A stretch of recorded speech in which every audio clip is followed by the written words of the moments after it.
Chapter 1, Take Note. Kung may tinaguri ang demonyo sa gobyerno, ang paaralang ito'y pinapasok ako ay may tinagurang demonyo rin, the walking demon on earth, ika nga nila. Yan ang bansag sa akin ng mga kaeskwela ko. Hindi ko alam kung sino ang nagpasimuno o bumansag sa akin ng katagang iyon. Dahil kung alam ko lang, tiyak na may kalalagyan siya. Papatunayan kong the walking demon ako, ipararanas ko sa kanya ang impyerno sa mundong pinapasukan niya hanggang sa mapilitan siya mag-drop out at lisanin ang eskwelahan ito. Napapaiwas sa mga tao habang dumadaan kami ng mga tropa kong si Jamir at Glenn sa koridor ng engineering building. Tama yan dahil alam nila kung sinong humarang ay magkakaroon ng impyernong buhay habang nag-aaral dito. Yung iba, napapatingin sa akin pero karamihan napapayoko at dama ko ang takot sa kanila. Napanghisi tuloy ako.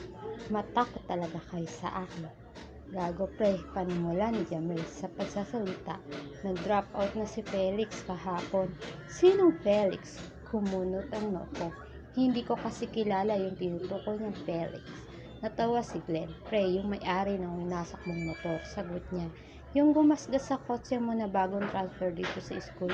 Ayun, ang nag-drop out. Siya ba? Ang tangi ko na lang na naisagot. Hindi kasi ako interesado at wala akong pakialam.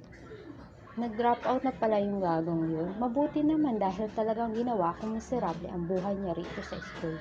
Wala pang 3 linggo na lumipas ang new semester pero umalis na agad siya. Mahina pala eh. Hindi niya alam kung sinong kinakalaban niya. Nasa parking lot kasi ako noon nang magasgasan niya ang kotse ko gamit yung mumurahin niyang motor. Todo sorry si Gago, babayaran niya na lang daw yung gasgas sa sasakyan ko. Nasaktuhang pangit ang gising ko ng umaga yun. So ang ginawa ko, kinuha ko yung baseball bat ko sa likuran ng sasakyan ko at pinagahampas yung motor niyang mumurahin. Sa sobrang gulat at galit niya marahil, akmang susuntukin niya ako. Pero sobrang bilis ng kamao ko dahil bago pa siya makasuntok, dumikit na ang kamao ko sa mukha niya. Napatumba siya at agad dumugo ang ilong. Iniwan ko siya sa parking lot na tulala na nakatingin sa motor ng bulok. Noong sumunod na araw, alam ko sumugod ang mga magulang niya. Hindi naman ako pinatawag sa dean's office. Alam ko kasing si Dean na ang aasikaso niya. Mas lalo akong nagal sa gawang yun. Kaya inalam ko kung saan ang classroom niya at binuhusan ko ng basura yung desk niya. Hindi lang yun. Sa pilitan ko rin binuksan yung locker niya at binuhusan din ng basura. Araw-araw ko yung ginagawa hanggang sa nagsawa ako. Serves him right, tugon ko. Kala mo kung sinong malakas sumbongero pala sa nanay. Nagtawanan si Jamir at Glenn, sinabi ko. Tarantado raw talaga ako kahit kailan. Boring nga sarap ulit man trip muli kong pagsasalita. Sana meron, napatigil ako nang biglang may bumunggo sa akin. Napatingin ako sa harapan ko at bumungad sa mukha ko ang maliit na lalaki sa lamin. Nakasuot siya ng weird na damit, malaking t-shirt at lumang pantalon. Halatang bukla rin ang isang tao. Tangina, napamura ako nang makita ko yung damit ko. Natapunan nito ng orange juice na dala-dala ng laking bumunggo sa akin. Nalilisik ang mga mata ko nang tingnan ko siya. Kitang-kita ko ang panginig ng kamay niya habang hawak ang baso ng may orange juice. Pati ata buong katawan niya nanginginig ng dahil sa takot. Sorry Romy, nautan niya pagsasalita. Hindi ko sinasadya. Pupunasan ko na lang. Natataranta siyang kumuha ng basaan sa bag niya. Sorry, balik kong sagot. Puta, anong gagawin ko sa sorry mo? Mawawala ba ng sorry mo yung mantsa rito sa damit ko, ha? Malakas ko siyang tinulak. Mawawala ba? Ano? Sumagot ka. Sa sobrang lakas ng tulak ko sa kanya, bigla siyang natumba sa sahig. Napahinto yung mga tao sa paligid namin at napatingin sa kanya. Ramdam ko ang awa sa mga mata nila. Kaya mas lalo ako nagalit. Bakit sila maawa sa tangang ito? Nangangatal ang bibig niya at parang gusto niya sumagot. Pero hindi niya magawa-gawa ng sobrang takot niya sa akin. Parang ang maihina rin siya sa sarili niyang pantalon. Wow, napipina ata to. Komento ni Jamil. Ayos sumagot, Rome. Ano naman ni Glenn? Ginagawa kang tanga para ka kumakaos ng hangin, Fredchick. Banata na yan. Saka sila nagtawa ng dalawa. Nag-appear pa nga sa isa sila yung mga gago. Ano, hindi ka talaga sasagot? Muli kong balik sa nakakaawang tao sa harapan ko. Gusto mo bang umuwi na hindi nakikilala sa inyo? Gusto kong mambubog. Takot na takot siyang umili. Ayaw ko. Ayaw ko. Nilibot ko yung paningin ko sa paligid. Nakita ko yung may hawak na bottle water, yung isang estudyante. Kaya nilapitan ko siya at binablot ito.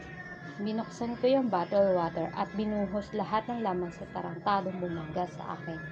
Ayan, maligo ka, gago ka, sabi ko. Para nang bumango-bango ka. Hinulog ko pa sa ulo niya yung bottle water na wala ng laman. Itapon mo na rin yan sa basurahan na kagaya mo. Nasyak yung mga taong naka-witness na nangyari. Eksena habang yung binubusan ko na panganga at tulala sa kawalan.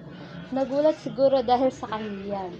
Habang kami namang tatlong magbabarkada ay tawa lang ng tawa. Napatigil lang kami sa pagtawa nang biglang may babaeng sumingid at yumuko sa laking binumusan ko.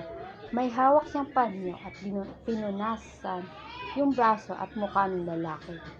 Pinagmasdan ko yung babae. Nakasuot ito ng backpack na kulay itim na panay tahi na dahil sa sobrang luma. Kusot ang suot niya ng kupas na blouse. Yung pantalon niya kupas na rin ang kulay. Maharahil paulit-ulit niya itong sinusuot.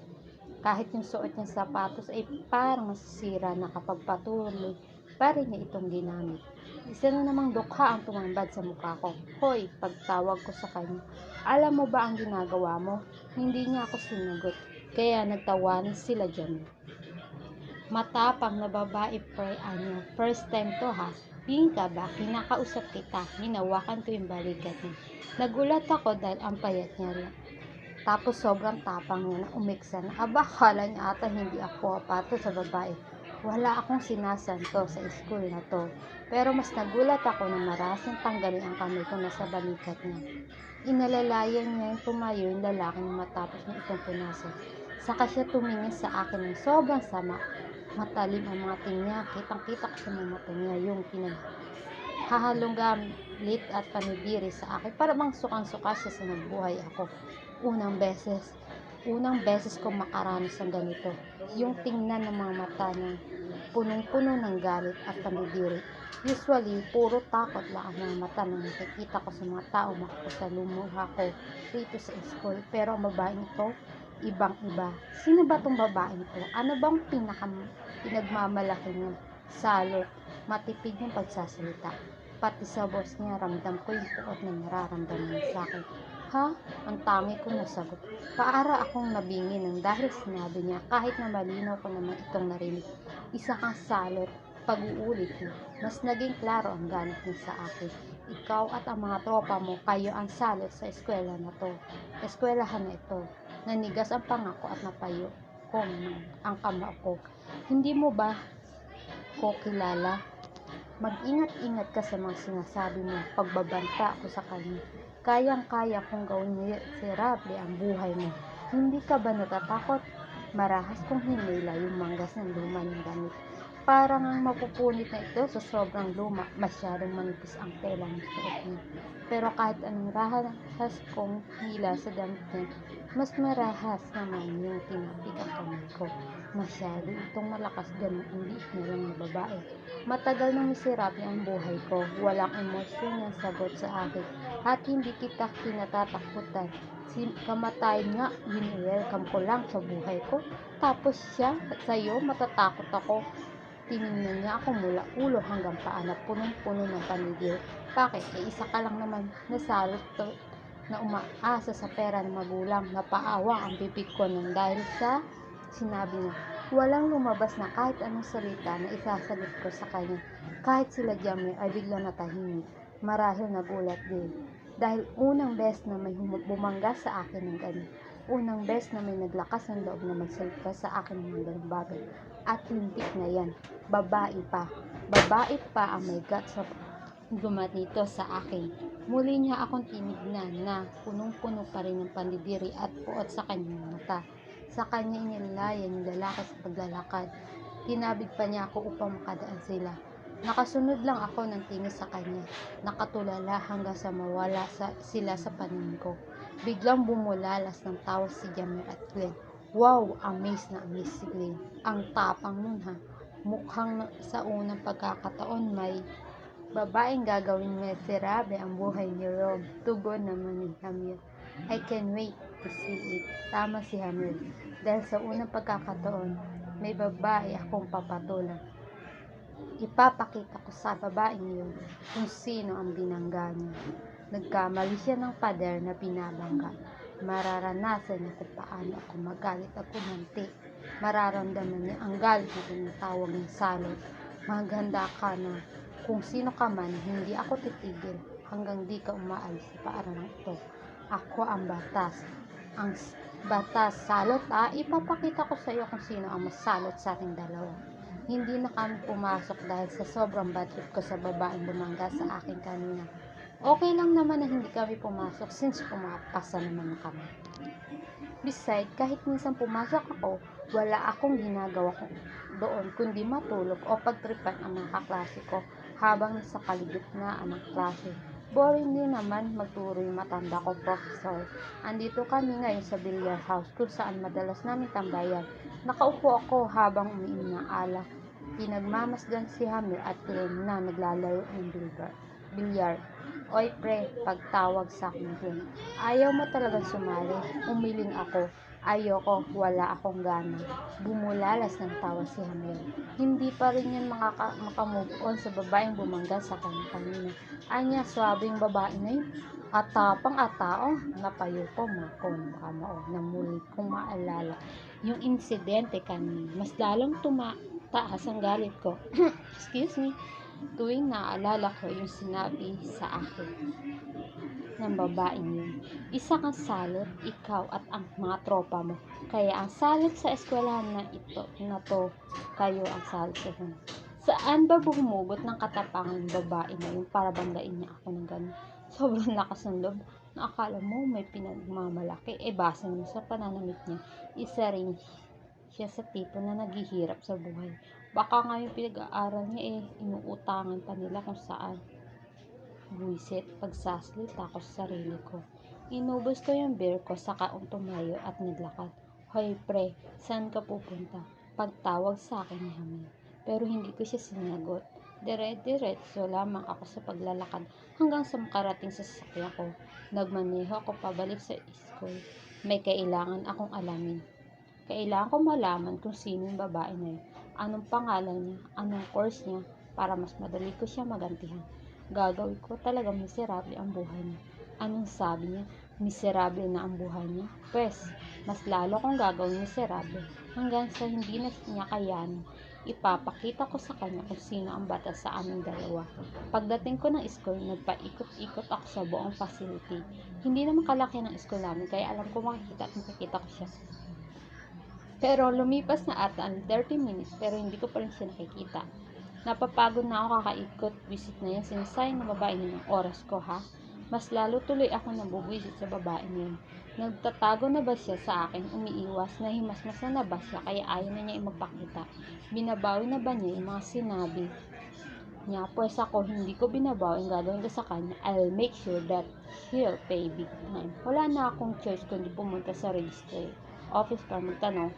Baka kilala niya siya ng isa sa mga staff doon. After all, madali naman siya i-describe. Agad ako nagtungo sa registry office at tinanong yung isang staff. Inilarawan ko yung itsura ng babae, yung maliit na babae hanggang balikat ang buhok payat at may kulay itim na backpack na luma na napangisi ako nang kilala siya ng staff. Bingo, sabi ko sa sarili ko. Aster Joy Hernandez ang pangalan ng babae yun. Maganda yung pangalan, hindi na babagay para sa basurang tulad niya. School scholar siya dahil nga mahirap siya at hindi niya kaya ang tuition fee rito. Mahirap nga talaga siya. Tok, halata naman. Ang kapal ng pagmumukha na magmalaki sa akin. Isa rin naman siya sa nakikinabang sa dinodonate ng parents ko sa school na ito. Tumutulong din siya sa library bilang kapalit ng pagiging scholar niya. Kaya kilala siya ng mga school staff. Kawawang nila lang. She need to work para lang makapag-aral. Mapagmalaki, mahirap. Wala naman palang may pagmamalaki. Hiniram ko yung register laptop para makita ko yung files at schedule ng Aster na yun. puro explore ako at napangisi naman nang malaman kong sa mga oras nito ay nasa kantin siya. Break niya at after 1 hour pa ang next class niya. Bilis akong naglakad. Papunta sa kantin at hinanap yung aster na yun. Huwag na huwag ko lang siyang makikitang kumakain dahil ibubuhos ko sa kanya yung kinakain niya. Nanggigigil na ako ngayon pa lang. Hindi na ako makapaghintay na maranasan yung unang ganti ko. Patingin-tingin ako sa buong paligid pero hindi ko makita ang pagmumukha ng aster na yun. No choice kundi magtanong na ako. Nakita ko yung babaeng kinuhanan ko ng bottled water kanina. Nilapitan ko at may kasama siyang dalawang babae sa table niya kumakain sila. Gulat silang napatingin sa akin. Kitang-kita ko agad ang takot sa kanila. Yung klase ng takot na hindi ko nakita sa mga mata ng Aster. Kilala mo si Aster Joy Hernandez? Direct to the point kong tanong. Mabilis siyang tumango. Nasaan siya? Alam mo ba kung nasaan? Hindi, nautal niya sagot. Pero ano, bilisan mo atat kong sagot. Pero usap-usapan na kapag lunch sa girl, comfort room siya sa may malapit sa library kumakain. Kumunot ang noo ko. Ha? Tarantado. Tinatarantado mo ba ako? Ginagago ba ako nito? Lunchtime tapos sa girls comfort room kakain. Sino tanga ang kakain dun sa comfort room? Tok, alam ko malinis ang mga comfort room dito sa school dahil marami janitor dito. Pero still, sino tanga ang kakain sa comfort room? Hindi anya, usap-usapan yun kasi may nakakakita sa kanya. Paano kung wala siya doon? Yari ka sa akin. Ang laki ang mata niya at natalon. Seseryosohin ko ang pagbabanta ko sa kanya kapag wala akong aster nakita sa comfort room na yun. Huwag niya sayangin ang effort ko. Mabilis akong naglakad papunta doon sa comfort room na malapit sa library. Hindi ko alam kung bakit ako naniwala sa sinabi ng babae na yun. Pero dahil gustong gusto ko na makaganti sa aster na yun, pinuntahan ko na. Inula ko yung pintuan. Wala akong pakialam kahit girls comfort room ito. May tumambad sa akin na dalawang babae na nagre-rectal sa harap ng salamin. Nung makita nila ako, nataranta silang kinuha mga gamit nila ang lumabas. Good, lumayas kayo rito. 4 ang subschool ito at yung 3 ay bukas naman. So meaning walang mga tao pero yung pang-4 sa dulo ay nakasara. Napatingin ako sa ilalim at nakita ko may nakalapag na kulay itim na bag. Bingo, andito nga tong asa na to. Kinuha ko yung maliit na trash bin na nasa gilid sink. May mga basura ito ng mga tissue. Ibubuhos ko ito sa kanya pero napatigil ako sa pagbuhat ng trash bin nang makarinig ako nakalansi ng bakal parang kutsara. Tinodor na nagdikit. Saka ko na alam sinabi ba pinagtanong kanina. Pero usap-usapan na kapag lang sa girls room siya sa may malapit sa library kumakain. Sa sobrang curious ko kung totoo nga narito kumakain itong si Aster sa tuwing lunch break, pumasok ako sa katabing kung nasaan siya. Tumuntong ako sa indo pa masilip ko siya sa kabila. Napahiling ako na sana hindi siya umiiwan dahil kahit tarantado, hindi ako galing mangilit ng isang babae na sa ganoong posisyon. Pagdungaw ng ulo ko at pagtingin ko sa kanya, napaawa ang bibig ko sa gulo. Tama nga yung babae yun dito nga sa comfort room kumakain si Aster tuwing break. Kitang-kita ko na kumakain siya sa maliit na kulay asul na Tupperware. May kakarampot na kanin, isang pirasong sardinas. Kumakain lang siya habang nakatitig sa kawalan. Akala mo may malalim na iniisip sa buhay niya. Is this real? She's eating one piece of sardine. She is fucking eating her inside of comfort room. Puta, isang piraso sardinas ang ulam niya. Tapos dito pa siya kumakain. Why? That make me thinking. Iyon pa rin ang isip ko habang nagmamanunak pa sa bahay. Hindi ko lubos na isip kung bakit ganun ba siya kahirap pa kumain ng sardinas na isang piraso. Tapos sa loob ng comfort room, sinong tanga ang kakain sa ganung lugar? For so fucking sake, sinong tangang kakain sa comfort room? Are you real? Are you for real, Aster Joy Hernandez? Sensya na sa background. Thank you po.